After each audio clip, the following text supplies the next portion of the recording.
না গো বুঝি অনুমানে, খালা জামাই বালা না গো বুঝি অনুমানে, হালের হলা সালে তৈয়া জলদা বাড়ি মারে গো, আমি যাইতাম না ওই খালা জামাইর ঘরে, আমার সরম সরম করে যাইতাম না গো খালা জামাইর ঘরে। অনেকে বিষয়টা হচ্ছে হালের হলাটা বুঝে না। এটি হচ্ছে কঞ্চি বা পাঁচুন, যেটা দিয়া গরুরে শাসন করা হয় হালের মধ্যে, এটা হলা। অর্থাৎ যে যিনি গরুর মালিক, যিনি হাল চাষ করেন, একজন কৃষক হিসাব বউরে পিটানোর জন্য হালের হলা তৈয়া জোয়াল দিয়ে বাড়ি মারে। যা সেটা অনেকে বলে যে কালা যে ছেলেরা ওদেরকে এটা ইনসাল্ট করা হয়েছে, না অবশ্যই না।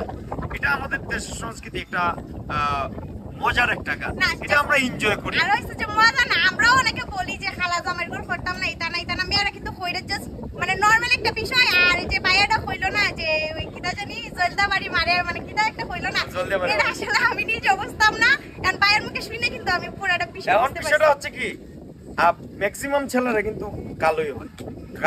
কালো জামাই যারা, তারা সুন্দর বউ জুটে।